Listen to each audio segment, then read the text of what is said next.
राधे राधे महाराज जी। राधे कृष्णा। महाराज जी एक साधक है। हाँ जी। इनका प्रश्न है कि कई साधु संत बताते हैं कि नाम जप करने से पाप कर्म नष्ट हो जाते हैं, लेकिन अधिकतर देखा जाता है कि भगवान के भक्त अधिकतर दुखी मिलते हैं। इसका क्या कारण है? नाम जप से पाप नष्ट हो जाते हैं, इसमें तो कोई दो राय नहीं है। क्यों? नाम में इतनी ताकत है कि उसका कोई अंत नहीं है। बेथा पावर है नाम के अंदर, भगवान के नाम के अंदर। और सब नामों में एक सी पावर है, ये नहीं है एक में ज़्यादा एक में कम है। तो अब ये देखना पड़ेगा कि नाम जप से पाप नष्ट हो जाते हैं, वो नाम जपने वाला किस स्थिति का है, किस क्लास में है। एक तो ऐसे भी नाम जापक अपने को मान लेते हैं जो 4-4 माला कर ली सुबह शाम और दिन में भाई वो अंडमंड संसारिक व्यवहार किया, तो इससे तो कुछ होना जो होना नहीं, इससे तो पाप नष्ट नहीं होंगे। कदे कोई उसको लेके बैठ जाए मेरे पाप नष्ट हो जाएंगे।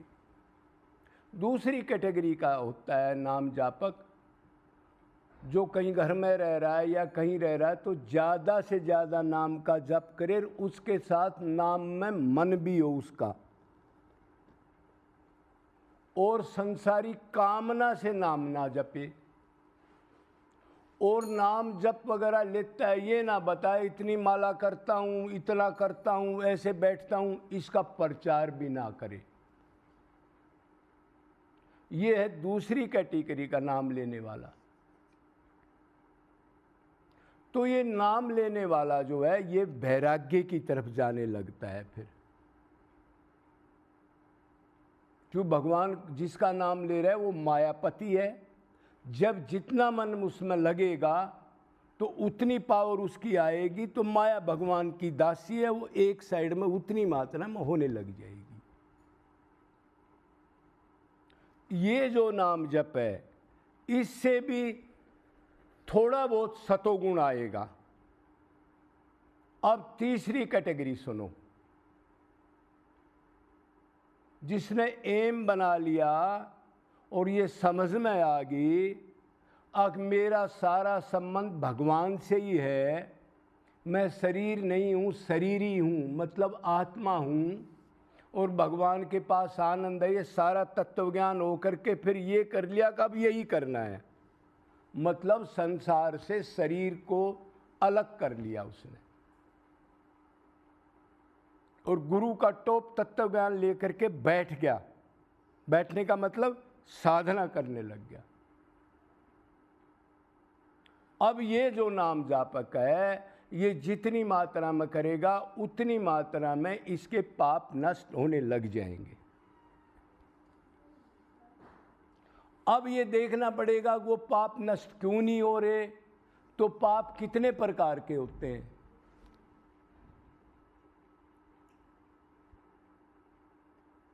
पाप कितने प्रकार के हो, तो पाप होते हैं 3 प्रकार के।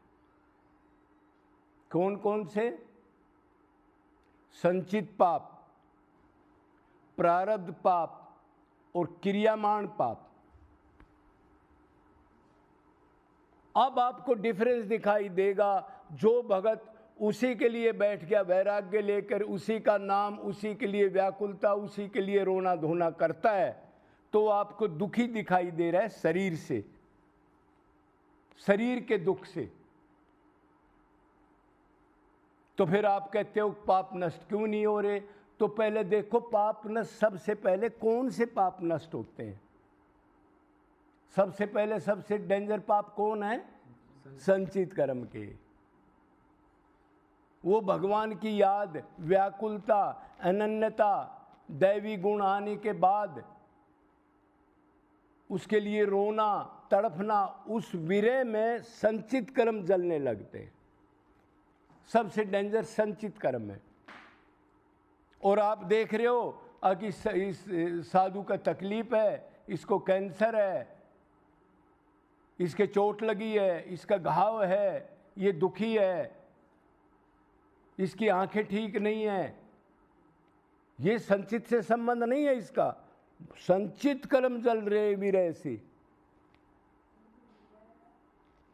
तो इसलिए हमारे को नजर आता है कि ये दुखी है। प्रारब्ध तो फिक्स हो चुका है, वो तो आपको भोगना ही भोगना पड़ेगा।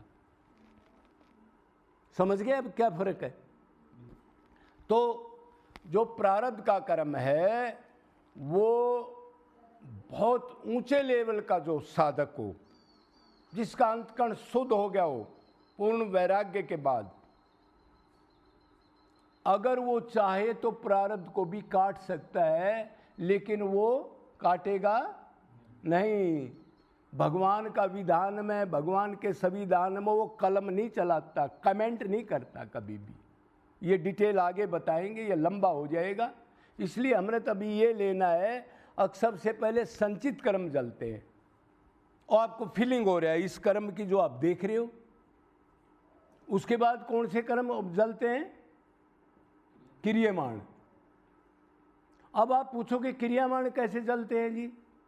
क्रियमाण कर्म तो आप समझते हैं ना, जो अभी तक कर लिए वो संचित में चले गए। इसके आगे जो क्रियाशील कर्म है, हम आज करेंगे, कल करेंगे, 2 साल 3 साल बाद, उनको क्रियामण कर्म, चालू हालत में जो कर्म है, तो वो जब ये संचित कर्म जल जाएंगे विरह से, पूर्ण वैराग्य त्याग हो जाएगा आपको संसार से, और आप आत्मा समझने लग जाओगे और भगवान के सिवा कुछ भी अच्छा नहीं लगेगा, तो आपका कर्ता भाव, मैं मेरा, मैं शरीर हूं, ये मैं मेरा का भाव जल जाएगा।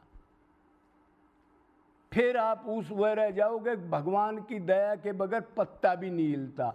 इस स्थिति में जब अंतकरण शुद्ध होकर आपका अहंकार चला जाता है, तब भगवान उसको गवर्नर करता है। जो भगवान करता है उसी यंत्र को वो कर्म करता है। जब तक अहंकार है, जब तक जीव करता है, समझना आप। जब उसको अंतकरण शुद्ध हो गया, भगवान त्याग वैराग्य हो गया, तब अब वो यंत्र बन गया। गवर्नर भगवान करेगा, करता हुआ वो दिखाई देगा। तो अभी आप समझ गए होगे। तो किसी साधु पे, किसी भगत पे ये नहीं करना चाहिए कौन किस लेवल का है, अपने से सीनियर समझना चाहिए, आदर देना चाहिए, और ये समझना चाहिए कि भाई प्रारब्ध का कर्म तो फिक्स हो चुका है, भगवान उसको प्रारब्ध के कर्म को भुगवा के उसको शुद्ध कर रहे हैं, और भगत उसको ठीक भी नहीं करना चाहता। क्यों? दुख में भगवान ज़्यादा याद आते हैं, ज़्यादा स्मरण होता है उसका। तो इसलिए आपको बाहर से वो दुखी दिख रहे। प्रारब्ध का एंड तभी होता है जब शरीर जब तक छूटेगा, जब तक। और इसमें एक काम और भी करना है, आप ध्यान रखना। उसने सवाल पूछा है, पाप कर्म नाम जब से नष्ट हो जाते हैं, एकले पाप से नहीं चाह काम चलेगा, पुण्य भी पाप है। जो पुण्य, पाप, पुण्य और पाप कर्म दोनों संचित में जाते हैं। अब पाप कर्म नष्ट हो गए तो पुण्य भी पाप, और उसको भोगने के लिए फिर आना पड़ेगा। तो ज्ञानी की नजरों में पाप और पुण्य बांधने वाले हैं दोनों। पुण्य कर्म भी बांधने वाला है, बंधन संसार में लाएगा, और पाप कर्म भी लाएगा, और पाप पुण्य होंगे वो भी लाएंगे। इसलिए पाप और पुण्य दोनों संचित कर्म जलाने पड़ते हैं।